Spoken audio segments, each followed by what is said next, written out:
প্রায় ৫ বছর পরে নিজের শহরে এসেছি। ভালোই লাগছে নিজের মানুষদের সাথে দেখা হয়ে। তবে ৫ বছরে নিজের মানুষ বলতে যা বোঝায় তার একটা বেশ পরিবর্তন হয়েছে। আজ সন্ধ্যায় নিজের জন্য সামান্য কিছু, যা আবার অতীব প্রয়োজন, এমন কিছু কিনতে বাইরে বের হলাম। কেনাকাটা শেষে একটা পরিচিত কফি শপ দেখে মনটা কেমন জানি ভারী হয়ে গেল।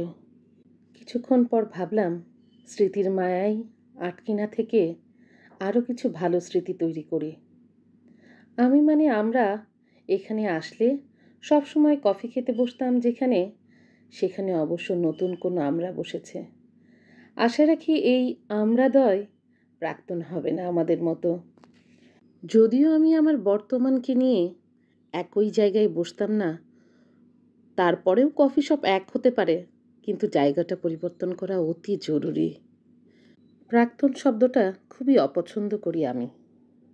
এর একটা অন্য সুন্দর নাম দেওয়া উচিত। আমার প্রাক্তনের নাম দিলাম অলীক স্বপ্ন, আর বর্তমানকে দিলাম বিহঙ্গ।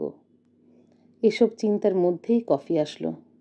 কফির ট্রেটা দেখেই আমি অবাক হয়ে ওয়েটারের দিকে তাকালাম।